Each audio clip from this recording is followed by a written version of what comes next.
msalaba nikafa kwa sababu ya dhambi.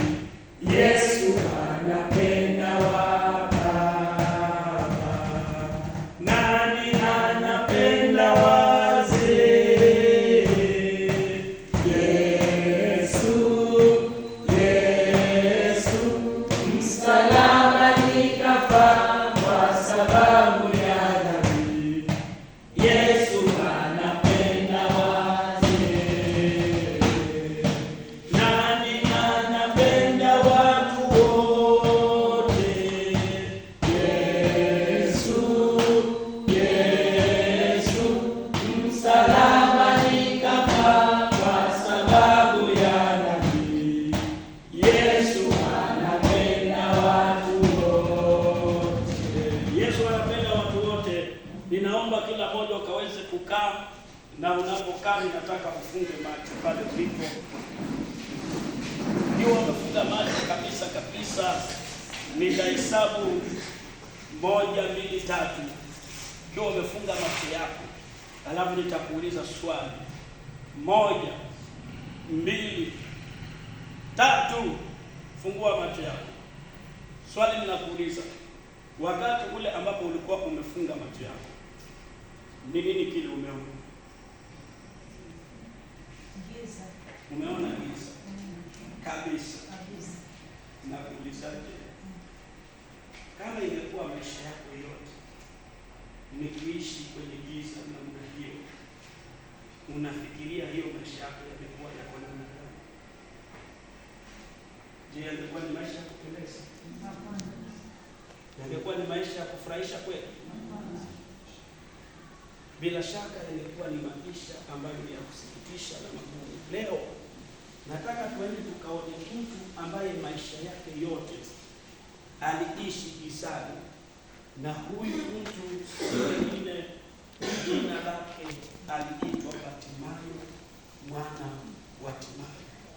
Bartimayo mwana wa Timayo ni mtu ambaye aliishi kwenye mji mmoja unaoitwa Jeriko.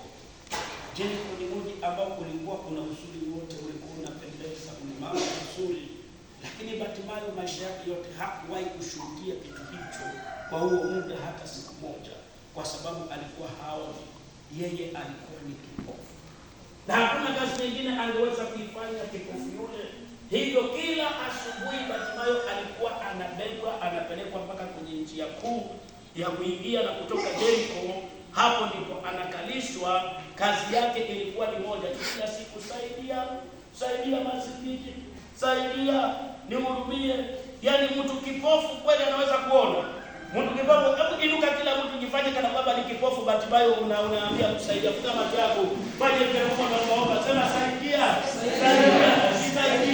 saidia ni jameni, saidia mimi, saidia jameni, masikini nimesaidia, saidia. Okay, great. Unaweza kufungua macho yako ukae. Bila shaka hayo ndio maisha ambayo Bartimayo alikuwa anayaishia kila siku, ni wa kuombaomba sadaka. Hiyo ndio iliyokuwa shida kuu ya kipofu Bartimayo kutaona. Je, umewahi kujua kwamba wewe msichana na mvulana hata una shida kubwa zaidi kuliko ile ya Bartimayo? Wewe shida yako ni giza na dhambi. Dhambi ni chochote kile unachokifikiria, chochote kile unachokisema, chochote kile unachokifanya kisichompendeza Mungu. Dhambi ni chochote kile unachokifikiria. Twende kwa pamoja, twende. Dhambi ni chochote kile unachokifikiria, unachokisema, unachokifanya kisichompendeza Mungu. Sema kwa nguvu vizuri, dhambi ni nini? Dhambi ni chochote kile unachokifikiria, unachokisema, unachokifanya kisichompendeza Mungu. Kwa mfano, kutukana. Unapotukana tayari umetenda nini? Dhambi. Na ni nini nyingine tena ambayo ukifanya unaona ni dhambi? Kuiba. Unapochukua kitu cha mtu bila ruhusa umeiba, si ndio? Ni dhambi, si dhambi? Nyingine ni nini inafanywa ambayo danganya, kusema uongo ni dhambi ama si dhambi? Nyingine sengenya. Unaongea vibaya kumhusu mtu wakati hayupo. Unafanya dhambi ama utendi dhambi? Nafanya. Na wauliza wasichana na wavulana, mmewahi kujua ni kwa nini watu wametenda dhambi? Shahidi. Ni kitu gani ambacho kinawafanya watu watende dhambi? Sikia, Biblia imetoa jibu. Kitabu kile cha Warumi mlango wa 3 na mstari wa 23 unasema kwa kuwa wote wametenda dhambi na kupungukiwa na utukufu wa Mungu. Biblia inasema kwamba wote wametenda dhambi. Hiyo ni kusema kwamba kila mtu, hata wewe umefanya nini? Dhambi. Na hiyo ilitendeka kwa sababu ya yule mtu wa kwanza aitwaye Adamu. Alipomwasi Mungu pale mwanzoni, basi dhambi ikaingia kwenye ulimwengu wote, na hivyo kila mtu anayezaliwa sasa hivi ni mwenye dhambi. Ndio maana kila anazaliwa na ile tamaa ya kutaka kufanya mambo kinyume na mapenzi ya nani? Ya Mungu. Dhambi ni mbaya na Mungu ni lazima aiadhibu dhambi. Mshahara wa dhambi tunasema ni nini? Unatengwa mbali na Mungu, pale Mungu alipo, pale bali pazuri. Wewe huwezi kuwepo kwa sababu ya dhambi. Dhambi ni mbaya na wewe ulizaliwa na shida kubwa inayoitwa dhambi. Sawia na vile Bartimayo alizaliwa na shida kama hiyo ambayo ilikuwa ni ya macho kutoona. Ndio maana masikini kila siku ikawa ni aombe, anaomba, saidia mimi, saidia angalau apate riziki. Maisha yake yalikuwa ngumu. Hata hivyo Bartimayo alikuwa ametengeneza marafiki, watu ambao wangeweza kumletea ripoti ya mambo yanaendelea. Bila shaka wale walikuwa wanaweza kumsaidia hapa na pale na pesa kidogo kidogo. Bila shaka walikuwa wamemwambia habari ya Yesu wa Nazareti ambaye amesikika akitembea kule akitenda miujiza, vipofu wanaona, viziwi wanasikia. Na pengine moyoni mwake Bartimayo akatamani, akasema ni lini huyu Yesu atakuja na mimi nami nipate kupona. Alitamani awe atafika. Sasa siku hii moja asubuhi, wakati alikuwa ameenda kuwekwa hapo kama kawaida, ghafla akasikia watu, ndio hao watu wengi wanapita, wanatembea, kila mtu anakanyaga, wanaongea. Hebu simama ukifanya ni kama ni watu wanaongea. Kuna kanyaga wanaongea.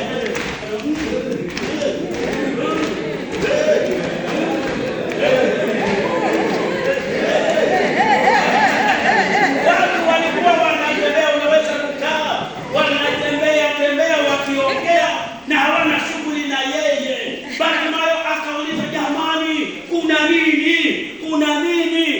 nini? Wale watu wakamwambia, Yesu wa Nazareti anapita. Bartimayo akasema, Yesu wa Nazareti anapita? Yule nimesikia habari zake ya kwamba ana uwezo wa kuponya vipofu na viwete, anapita, mimi nipitwe? Bartimayo akapiga kelele akasema, Yesu mwana wa Daudi nirehemu. Wale watu wakamwambia, wewe funga domo lako, nyamaza. Anaweza kimya, acha kupiga kelele. Nyamaza kimya, funga mdomo wako, usipige kelele. Yesu wa Nazareti anapita, acha kupiga kelele bwana, funga mdomo wako. Lakini Bartimayo akapiga kelele zaidi, akasemaje? Yesu mwana wa Daudi unirehemu. Hebu twende kwa pamoja, ili apiga kelele akisemaje? Yesu mwana wa Daudi unirehemu. Yesu akasikia. Aliposikia Yesu akasimama, akasema, hebu muleteni kwangu huyo mtu, muleteni kwangu huyo mtu. Wale walikuwa wametaka kumnafisha, akamwambia, haya, jipe moyo, anakuita. Wameshikwa na haya, jipe moyo, anakuita, si ndio? Bartimayo akatoka akaenda. Yesu akamwona ndiye huyu, akamuuliza, Bartimayo, wataka nikufanyie nini? Kama ni wewe,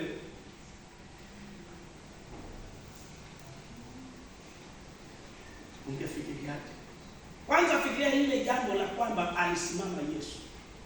Yaani Yesu alikuwa na safari nyingi, si ndio? Lakini kule kusimama peke yake, kwako wewe unaona ni nini huo? Upendo. Yesu alionyesha upendo wa kipekee kwa huyu Bartimayo. Kule kusimama tu peke yake, alionyesha upendo kwa Bartimayo. Yesu ni mwana wa Mungu. Yesu ni Mungu. Mungu ndiye muumba wa vitu vyote. Ndiye Mungu aliyekuumba wewe. Ndiye Mungu ambaye alimuumba mimi. Ndiye Mungu aliumba kila kitu unachokijua. Ni kitu gani unajua Mungu aliumba hata kimoja? Kama ni wanyama nyingine. Sema na nguvu, tumbili, ndio nasema tumbili. Bado tumbili aliumba na nani? Na Mungu. Na nini tena aliumba na Mungu?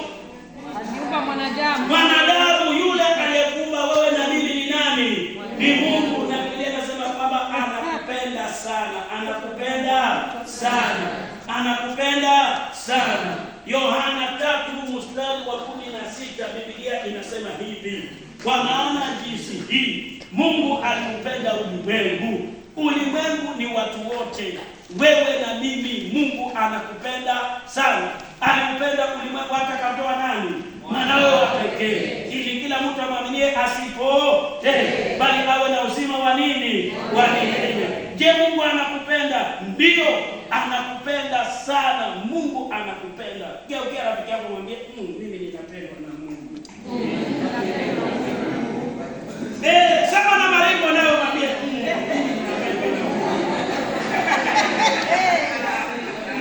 anaoneana haya. Na huyu Mungu anaishi mahali patakatifu wapi? Mbinguni. Ni kwa sababu yeye mwenyewe ni mtakatifu, na tamanio lake ni kwamba hata wewe siku moja ukaishi na yeye pale wapi?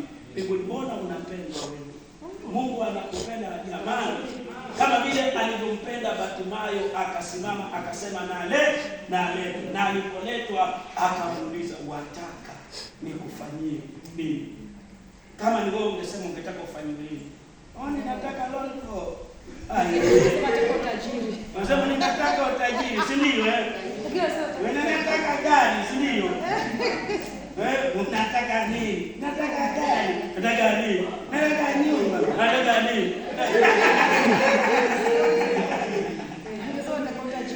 Unasema halo Mungu, unataka nini, si ndio?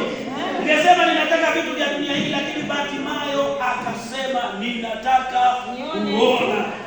Yesu asingemuuliza Bartimayo kama hakuwa na suluhisho ya shida ya Bartimayo. Kama Yesu ndiye alikuwa na suluhisho ya shida ya Bartimayo, mpaka wa leo ndiye ana suluhisho ya shida yako. Ile shida ya dhambi, Yesu ndiye aliweza kutoa suluhisho pale msalabani. Kumbuka, Yesu ni mwana wa Mungu mkamilifu. Hakuwahi kutenda dhambi yoyote, lakini alikubali kwa hiari yake kupelekwa msalabani. Watu wakamdunga misumari, wakamweka msalabani, wakamweka na mijeledi, damu ikamwagika, Yesu akafa msalabani.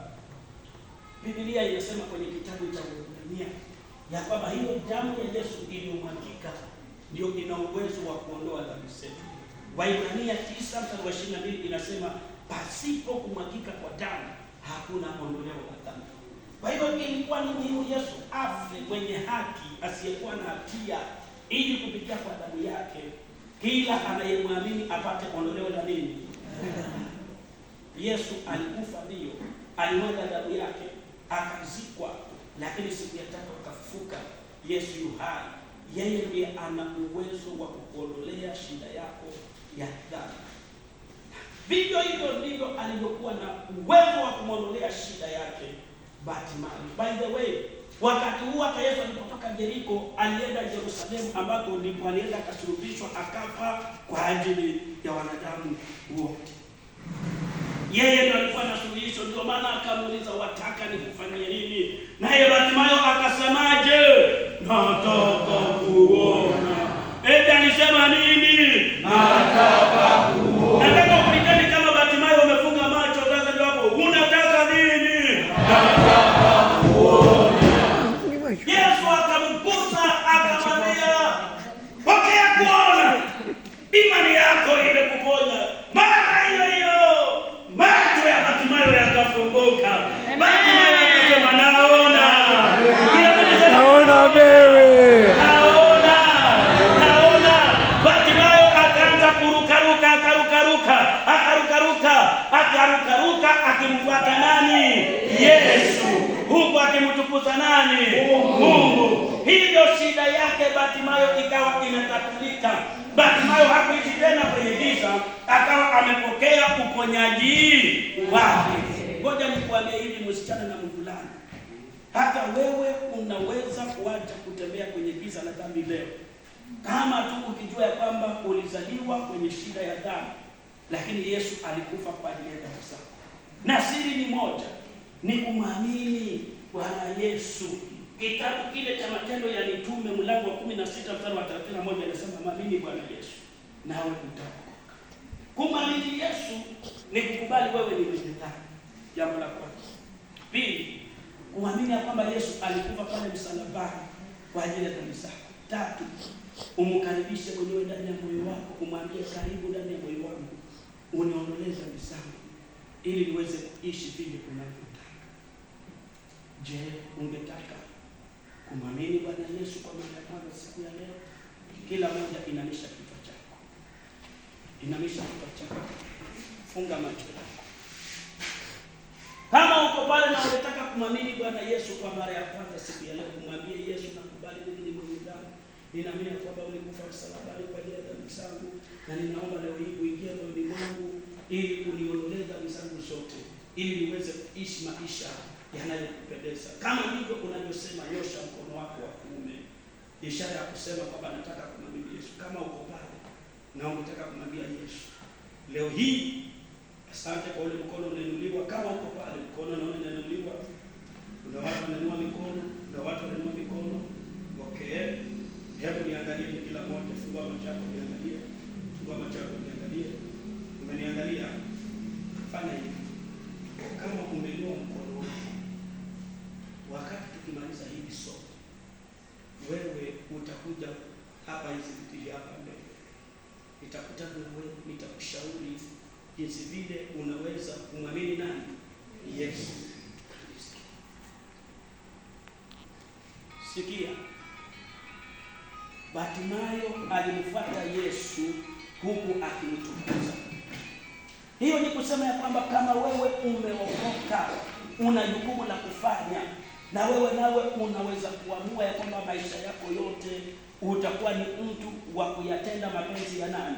Ya Mungu, na utakuwa mtu wa kumsifu Mungu katika mwenendo wako, katika tabia zako, kila unalolifanya utahakikisha kwamba linamtukuza nani? Mungu. Hata nyimbo zako ziwe zinamsifu nani? Mungu. Unapaswa umtukuze Mungu kila wakati, mahali popote umtukuze Mungu, kwa sababu yeye ndiye ambaye amekuokoa. Zaburi 34 mstari ule wa kwanza. Zaburi 30 ngapi? 4 mstari wa kwanza. Biblia inasema hivi: nitamhimidi Bwana kila wakati, sifa zake zikinywani mwangu. Hakikisha ya kwamba nyimbo zako na maneno yako yatakuwa yanamsifu Mungu mahali popote, wakati wowote. Iwe ni shuleni, muhimidi Bwana. Sifa zako ziwe ni kwa nani? Kwa Mungu. Iwe ni pale njiani unacheza na wengine, bado kila unachokifanya, unachokiongea kimtukuze nani? Mungu. Hata kule nyumbani, hakikisha ya kwamba nyimbo zako, maneno yako yanamtukuza nani? Mungu. Je, ndivyo utakavyofanya? Je, ndivyo utakavyofanya? Utamtukuza Mungu kila wakati, kila mahali, wakati wowote? Ninaamini ya kwamba hivyo ndivyo utakavyofanya. Kama ndivyo utakavyofanya, hivyo inamisha kichwa chako, funga macho yako ili niweze kuomba.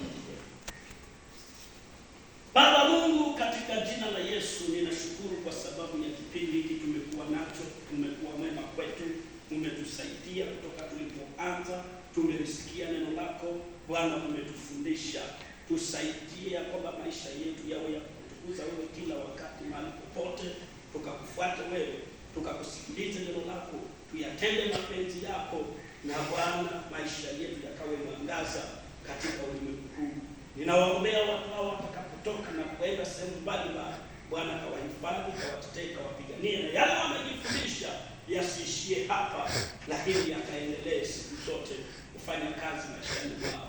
Katika jina la Yesu nimeomba na kuamini, na mtu anasema amen. Haleluya. Wangapi wamebarikiwa? Sema amen. Wangapi wanasema somo limekuwa zuri? Je, hili somo mtaweza kulifundisha kwa watoto?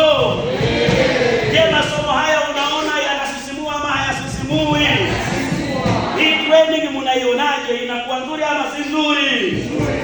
Ni wangapi wanasema ndivyo tutakavyofanya, tutafundisha kwa bidii watoto wetu, tutafundisha kwa bidii. Ngoja nione wale wanasema tutafundisha kwa bidii. Hebu peperusha mkono wako, piga vigelegele vile Hili ndilo ombi langu ya kwamba Bwana atakusaidia utaifanya kazi hii kwa moyo wako wote na kwa roho yako yote bila kulazimishwa wala kutembelezwa. Wafikieni wale watoto jameni. Wafikieni wale watoto. Asubuhi tumeanza na wimbo tunasema Lord, when I think of all the many children who do not know the reason Jesus came. Huo wimbo unaojua